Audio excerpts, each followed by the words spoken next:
Assalamualaikum warahmatullahi wabarakatuh dan salam sejahtera. Terima kasih kepada para hadirin kerana sudi bersama dalam forum pada hari ini. Tajuk forum kita ialah kepentingan literasi dalam pendidikan serta kesan lemak literasi. Literasi ini bukan sekadar boleh membaca dan menulis, tetapi malah merangkumi upaya memahami, mentafsir dan menggunakan maklumat secara berkesan.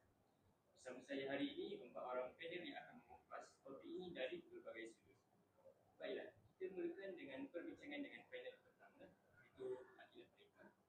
Apakah kepentingan literasi kepada murid dalam dunia pendidikan? Silakan. Terima kasih kepada Tuan Moderator Ahmad Iskandar. Pada pendapat saya, literasi sangat penting kepada murid kerana ianya merupakan asas pembelajaran sepanjang hayat.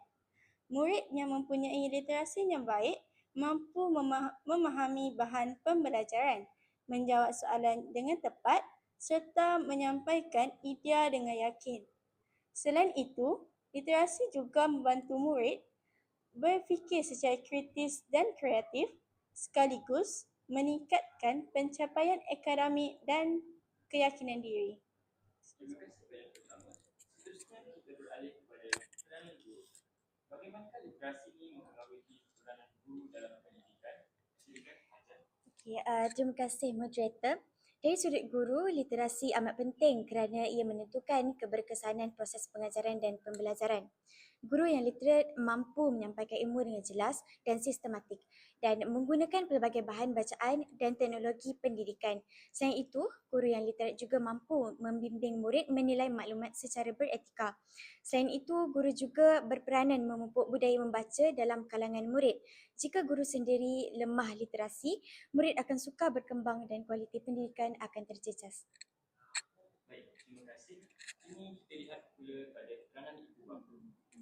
Adini Fisher, apakah kepentingan literasi kepada ibu bapa dalam menyokong pendidikan anak-anak? Terima kasih moderator. Ibu bapa yang celik literasi dapat membantu anak-anak memahami pelajaran di rumah serta menjadi contoh teladan yang baik. Selain itu, ibu bapa yang berpengetahuan mampu memantau penggunaan teknologi dan maklumat anak-anak agar tidak terpengaruh dengan perkara negatif. Hal ini dapat mewujudkan persekitaran pembelajaran yang positif di rumah. Terima kasih atas pandangan tersebut. Akhir sekali, kita dengar pula pandangan dari sudut masyarakat. Baiklah panel keempat, iaitu Syah. Apakah kepentingan literasi kepada masyarakat dan negara? Silakan. Terima kasih panel Tuan Moderator Iskandar. Literasi merupakan tunjang kepada pembentukan masyarakat berilmu dan bertamadun. Masyarakat yang celik literasi mampu membuat keputusan yang bijak, menilai kesasihan maklumat serta mengelakkan penyebaran berita palsu.